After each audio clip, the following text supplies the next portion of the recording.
Everyone, आप सबका स्वागत है मेरे यूट्यूब चैनल एजुकेशनल वीडियोस पर।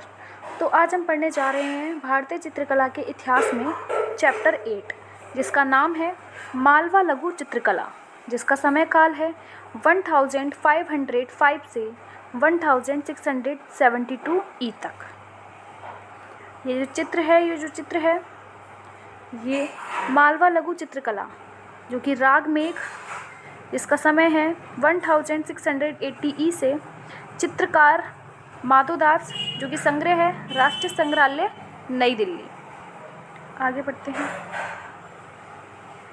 यहाँ से चैप्टर की स्टार्टिंग है। साहित्य, रंगमंच, मूर्तिकला, वास्तुकला, संगीत, संस्कृति, शिक्षा, धर्म साधना आदि में वैदिक काल से अग्रणी रहे भारत के मध्य क्षेत्र की चित्रकला परंपरा भी कम प्राचीन नहीं है। भित्ति और लघु चित्र दोनों ही प्रकार की चित्रकलाओं के मध्य भारत प्रारंभकर्ताओं में है।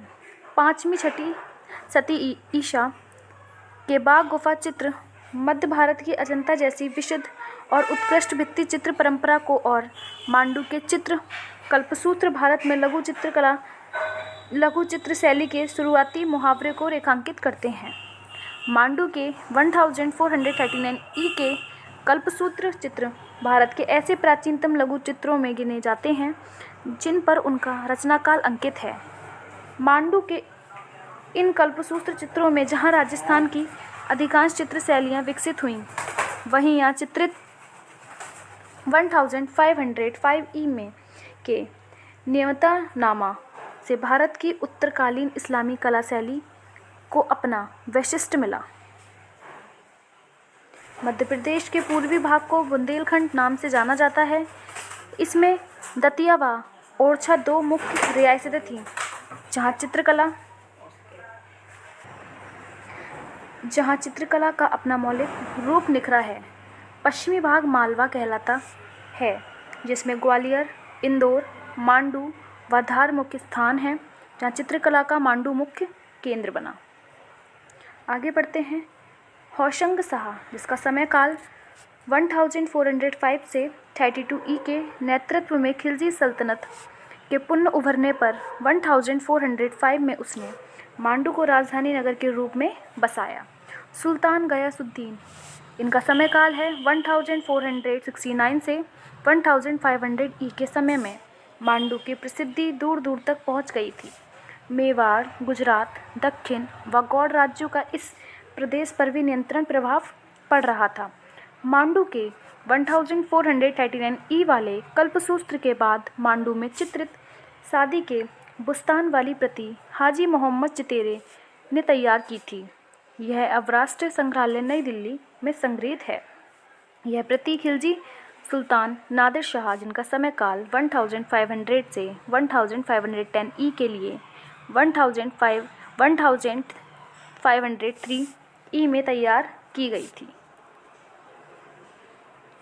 यह प्रति मांडू में चित्रित अवश्य हुई थी, लेकिन इसकी शैली हिराती थी, क्योंकि चितेरा महमूद ईरान के नगर हिरात को 1507 ई में अजबेक के शैवानी खान द्वारा जीत लिए जाने पर यहाँ मांडू में आकर बस गया था।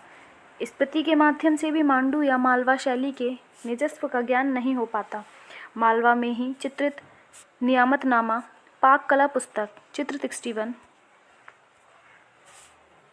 के द्वितीय खंड वाली प्रति ब्रिटिश लाइब्रेरी लंदन में है, जो 1505 ई में नादिर शाह के काल में ही चित्रित किया प्रतीत होता है, क्योंकि चित्र की पृष्ठभूमि में अलंकृत पुष्पों व पत्तों का संयोजन, पुष्पछांदित वृक्ष व घुमावदार बादल 16वीं सदी के प्रथम दशक के ईरानी के सिराजी शैली के अनुरूप हैं। मानव कृतियों के चेहरे गोल व आकार गुड़ियानुमा हैं। नियामतनामा के 79वें चित्र में भोजन प्रक्रिया में व्यस्त बैठी स्त्री अपभ्रंश शैली का उन्नत रूप जान पड़ता है, जो बाद में राजस्थान शैली की नींव बना। इसी समय मांडू में वास्तुकला भी बहुत उन्नति हुई। मांडू के अगले सुल्तान बाज बहादुर, इनका समय काल 1555 से 61 ई ने भी कला प्रेम के अनेक उदाहरण प्रस्तुत किए। स्वयं उनके व उनकी पत्नी रूपमती की भी अनेक छवियां बनाई गई थीं। मालवा में 4 पंचासिका का चित्रण बाज बहादुर के ही संरक्षण में बनाया जाता है। मांडू में गयासुद्दीन महल वाले भित्ति चित्र अकबरी काल के बताए जाते हैं। इन उदाहरणों से यह प्रकट होता है कि मुगलों के भारत प्रवेश से बहुत पहले ही दिल्ली सुल्तानों के आश्रय में चल रही कला की भांति ही मांडू में भी चित्रकला ईरानी व अपभ्रंश शैलियों के मेल से एक नई गति को प्राप्त हो गई थी। दिल्ली सुल्तानों के आश्रय में पली चित्रकला दक्षिण प्रदेश तक पहुंच रही थी, जो 16वीं शती में रचित एक हिंदी रचना छिताई वर्ता से स्पष्ट होता है। अंत मध्य प्रदेशीय भाग अछूता रह जाए, ऐसा संभव नहीं था। यह चित्र 61 जो कि मांडू के मालवा से है, गयासुद्दीन हरी सब्जियों को पकाने की प्रक्रिया देखता हुआ नियामतनामा, जिसका समय काल 1500 से 5E, ब्रिटिश लाइब्रेरी लंदन में जो संग्रह है।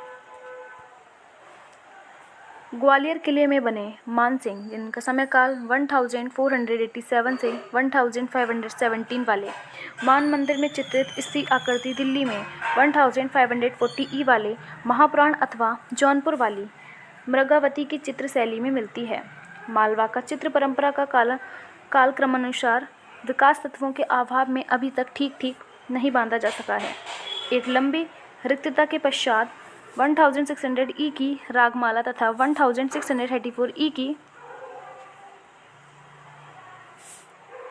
रसिक प्रिय प्राप्त होती है। इन चित्रों में चित्रोपम तत्वों का सादा संयोजन, तानों का सुखद प्रयोग, गोलाई के लिए आकाश में लहराते बादल, हरा भाटा वाली पृष्ठभूमि, पुष्पित टहनियों से सजे सजीव वृक्ष तथा ऊंची चोली, पट्टीदार घाघरा व परवल जैसी आंखें मुख्य विशेषताएं हैं। मालवा चित्रों के इस समस्त रूप को प्रदर्शन प्राय 1650E की एक राममाला श्रृंखला में किया गया है, जो भारत कला भवन वाराणसी में है। तत्पश्चात 1652E में बने अमरू शतक वाले चित्रों में मुगलिया प्रभाव आ गया था।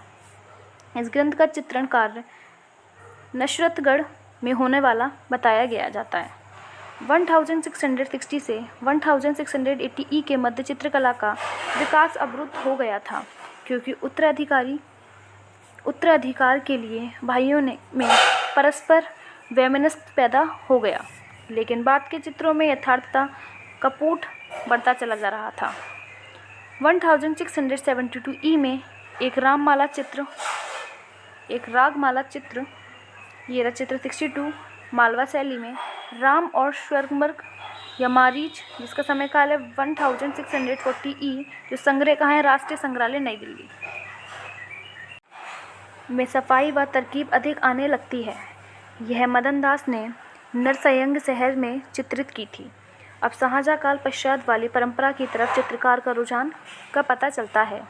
यथा चित्रों में प्रदर्शित छज्जेदार पगड़ी, बगलियादार मिहराब तथा धारीदार पिचके हुए गुंबद, नसरतगढ़ या नरसयंग शहर वर्तमान नरसिंहगढ़ या था, जहाँ अच्छे चित्रों का निर्माण हुआ। मालवा क्षेत्र में बनने वाले चित्रों में भागवत पुराण, जिसका समय 1688E, एक अन्य भागवत प्रति तथा दुर्गा पाठ, रागमाला, कृष्णलीला व रसिक प्रिया जैसे विषयों में अनेक चित्र साफ गोई से बनाए गए। रामायण पर आधारित एक चित्र राम और स्वर्णमर्ग मारीच, जिसका समय काल 1640E, जो चित्र 62 जो मैंने आपको दिखाया था, वर्तमान में राष्ट्रीय संग्रहालय नई दिल्ली में सुरक्षित है। 18वीं शती में के प्रारंभ में ही मालवा शैली का तरुवर सूख गया और उसके बीच उपशैलियों के रूप में आसपास के स्थानों पर जमने लगे। कला मर्मज्ञों का विचार है कि मालवा चित्र शैली मेवाड़ व मथुरा, बाद में नाथ द्वारा केंद्रों को स्थानांतरित हो गई और छावा दतिया के महल भित्ति चित्रों में सुसज्जित है तथा इन केंद्रों पर अनेक लघु चित्रों का निर्माण हुआ है। ओरछो के ही एक उपेक्षित लक्ष्मी मंदिर में राधा कृष्ण व झांसी की रानी लक्ष्मीबाई से संबंधित अनेक भित्ति चित्र बने हैं। बहुत से विद्वान मालवा शैली का ही विस्तार यहाँ के चित्रों में देखते हैं, लेकिन मेरे इस शैली की तर्ज मालवा शैली से भिन्न है और इस बुंदेलखंडी कलम का शीघ्र ही शोधपूर्ण अध्ययन होना चाहिए। यथार्थ में विंध्य भूमि भारत देश का गौरवमय प्रखंड है। तो ये आपका चैप्टर ए चार्ट कंप्लीट हुआ है। अगर आपको मेरी वीडियो अच्छी लगी हो तो चैनल को सब्सक्राइब करें, नोटिफिकेशन बेल आइकन को प्रेस करें। Thank you for watching my video. कल चैप्टर 9 आएगा।